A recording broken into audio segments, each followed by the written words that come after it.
Oi, minhas filhas, tudo bom com você? Comigo tá muito bem. Eu venho numa energia muito positiva, muito galera, muito pra cima. E eu tava pensando como que eu cheguei até aqui, né? Porque com certeza foi um caminho, foi uma história, foi um babado pra ficar feliz sendo uma garotinha sozinha e coisa e tal. E sozinhas em múltiplas esferas, tá? Eu não estou falando só sozinha em amor romântico, estou falando sozinha no geral. E todo o meu processo de autoconhecimento, de entender quem eu era, o que eu queria. E eu acho que algumas coisas me foram muito benéficas nesse processo. Então, assim como uma irmã mais velha, eu gostaria de falar coisas que eu gostaria de ter ouvido quando eu estava nesse processo de tentar estar um pouquinho mais da minha solidão. O que eu não acho que seja uma coisa que eu já esteja resolvida com isso, mas hoje, pelo menos, eu consigo apreciar muito mais momentos que eu estou sozinha e a minha companhia. Uma coisa que eu percebi ontem, especificamente ontem, é o quanto a gente fazer coisas facilita o processo de estar com a gente mesma. A Ana Sui fala que a gente nunca tá sozinho, né? A gente sempre tá com a gente. E por isso que às vezes é tão difícil ficar sozinha, porque a gente tá com a gente. Justamente esse que é o problema. Se a gente estivesse sozinho seria fácil. Mas a gente tá com a gente, com as vozes da nossa cabeça, dizendo coisas pra nós, que às vezes a gente não quer tanto ouvir assim, e por isso que é tão difícil. E ontem eu resolvi voltar a costurar, me aventurar nesse caminho. E agora que eu tenho um namorado, eu ainda não acostumei. O meu namorado está viajando no trabalho, ele não tava falando comigo, e isso tem me pegado bastante, porque, enfim, né, a gente não tem se falado, tipo, quase nada. E aí ontem, eu resolvi costurar. Gente, eu esqueci do bichinho. Ele me ligou e falou, tipo, nossa, eu não falei com você e tal. E eu tava assim, estava em meu mundo. Eu tava costurando, arrumei umas coisas, comecei, depois eu fui comer, eu tava com fome, e tava estressada, o que eu fui fazer deu errado e tal. E eu já tava com a cabeça tão no meu mundo, mas um mundo tão positivo, que eu nem lembrei dele. Assim, e não de uma forma negativa, assim, né? Quando ele me ligou, eu fiquei super feliz, e eu gostei de falar com ele, e eu tô com saudade dele, e falaria muito mais com ele. Mas a partir do momento que eu entrei no meu mundo, onde eu tava fazendo uma coisa, ficou muito mais fácil não estar falando com ele, né?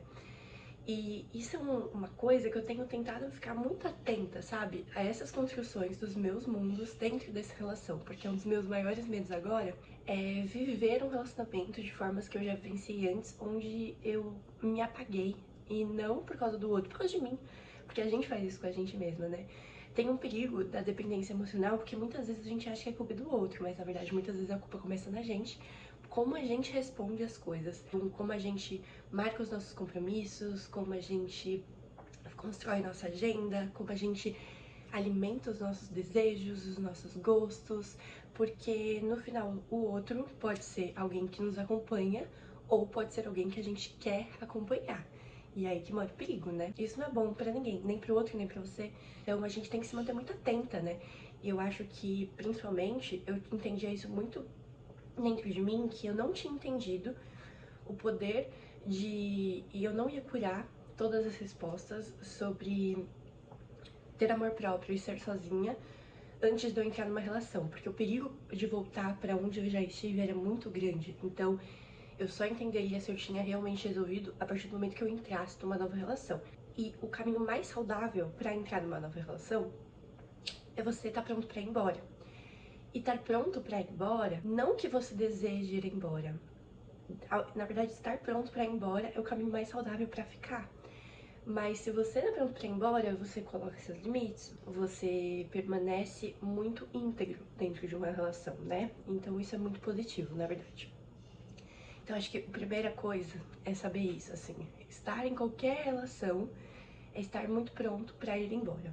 Isso qualquer coisa, gente. Relações profissionais, de amigos, namoro, família. Se você não tá pronto pra ir embora, você não tá pronto pra ficar. É aquela frase daquela música, deixa eu lembrar. Como diria a Rapa, assim, do nada lancei um Rapa. Mas como diria a Rapa, paz sem voz não é paz, é medo. Tá bom pra vocês? Tá bom? É isso. Paz sem voz não é paz, é medo. Então, É isso, não preciso falar muito, entendeu? A missão é isso. Se estar em paz é ficar se dobrando pra poder sustentar uma relação, não é paz. Então, se poder ficar nessa relação é ter que se diminuir pra poder ficar nela, entende? Então, a gente tem que continuar grandinho nas nossas relações. E pra isso a gente tá pronto pra ir embora, porque aí a gente vai discordar. E é importante que a gente discorde do outro. Relação é ceder. Mas a gente precisa discordar e a gente precisa também estar pronto pro diálogo. Outro ponto. Gente, eu acho que uma das coisas mais importantes pra mim foi criar os meus rituais e os meus momentos de conexão comigo mesma. Eu tenho tentado manter. Então, eu comecei a entender coisas que eu gosto, que me satisfazem. No meu caso, eu conheci o mundo da corrida nesse processo e decidi que seria o meu universo, que o outro pode percorrer ele, mas ele continua meu. Então, eu continuo indo pros corres sozinha, eu continuo indo correr sozinha, eu continuo tendo esse momento pra mim, por mais que às vezes ele encontre o outro. Então, já saí com meu romance pra correr, mas isso ainda é uma coisa minha que eu vou fazer sozinha. Eu criei momentos, então, quando eu tô sozinha, a gente tenta não se ver todo final de semana, tipo sexta, sábado e domingo, a gente tenta reservar um dia pra nós, que é uma coisa que ele acredita e que eu passei a acreditar, e que antes pra mim, quando eu tava dentro de uma relação, parecia absurdo, mas que eu acho que você pode cultivar mesmo que você esteja sozinha. Então, tipo, um dia, sábado, você sai com a sua amiga, domingo você vê sua família lá. Sexta é seu dia pra fazer alguma coisinha. E aí, o que você vai fazer nessa sexta? Porque a partir do momento que você cria o ritual do que será, fica muito mais fácil abraçar essa solidão. Então, sexta, eu tinha o meu ritual, que era fazer exercício e ir num balcão de padaria comer. Ouvir um podcast, ouvir música. O podcast ajudava muito nesse processo. Ou, às vezes, conversar eventualmente com alguém do balcão da padaria. Então, isso virou um grande processo pra mim. Sábado de manhã, ir na feira e correr. Hoje em dia eu vou no sábado de manhã acompanhada, mas antes eu ia sozinha. E eu vou acompanhada não de uma relação romântica, de uma amiga. Mas depois eu volto sozinha do caminho que eu fiz pra encontrar essa minha amiga, e aí eu vou na feira. Enfim, eu criei um ritual pra cada um desses dias. Então, se eu passo o dia sozinha na sexta, eu tenho um ritual. Se for sábado, outro. E se for domingo, outro. E isso me ajuda a ficar muito mais confortável com essa solidão e abraçar ela como uma coisa positiva. Óbvio que tem dias e dias. Às vezes eu me sinto super chateada de estar sozinha, mas tudo bem, porque tem dias que eu aprecio muito e eu não gostaria de estar em nenhum outro lugar no mundo. E mais uma coisa que me ajudou muito foram livros. Eu li principalmente, acho que 3 livros que foram essenciais pra mim, que me fizeram muito bem. E foi engraçado que eu conheci a pessoa que eu tô hoje depois que eu li esses livros, e eu acho que eu me tornei uma pessoa muito diferente depois que eu fiz a leitura desses livros.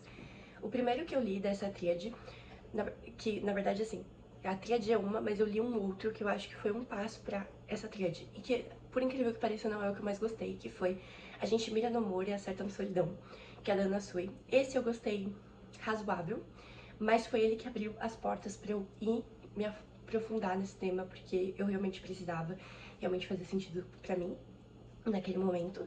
E aí eu li A Prateleira do Amor.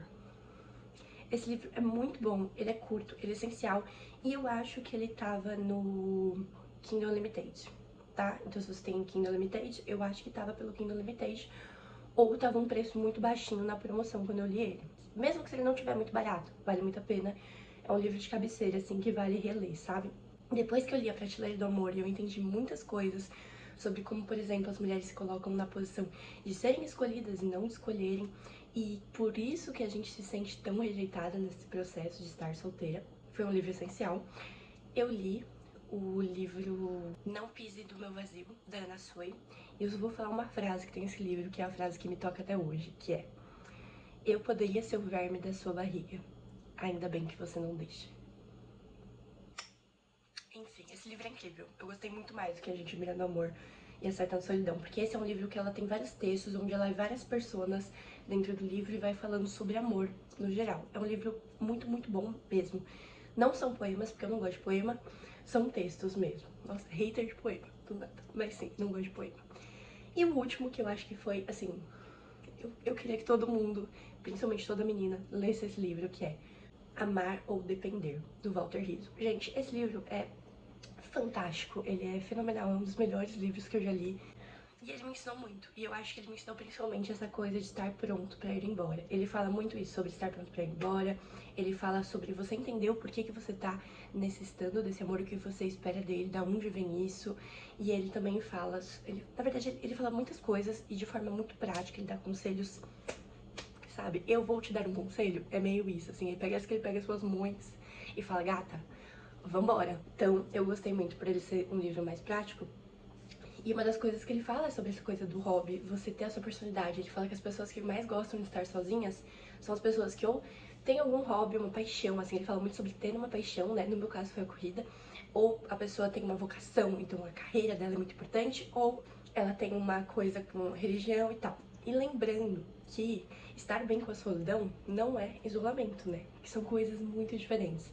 E tem muita gente abraçando o isolamento, achando que é a saída e que é a solução. Isolamento não é bom, assim como estar preso em relações não é bom, escolher não se relacionar também não é bom, porque a gente precisa de relações pra crescer, não é mesmo?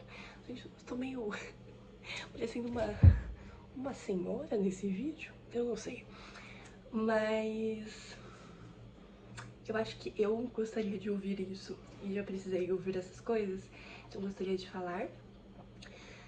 Espero que tenha feito sentido e por enquanto é isso que tenho para somar. Se eu lembrar depois de mais algumas coisas, eu volto a compartilhar e vou tentar deixar por escrito o nome dos livros. E é isso. E eu tô muito feliz ultimamente. E é muito gostoso porque eu sinto que eu estou feliz, independente da relação que eu tô, sabe?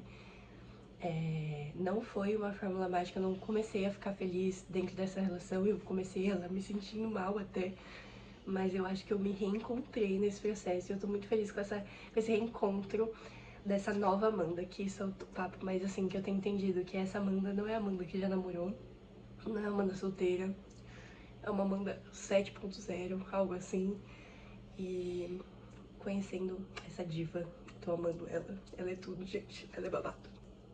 Beijos.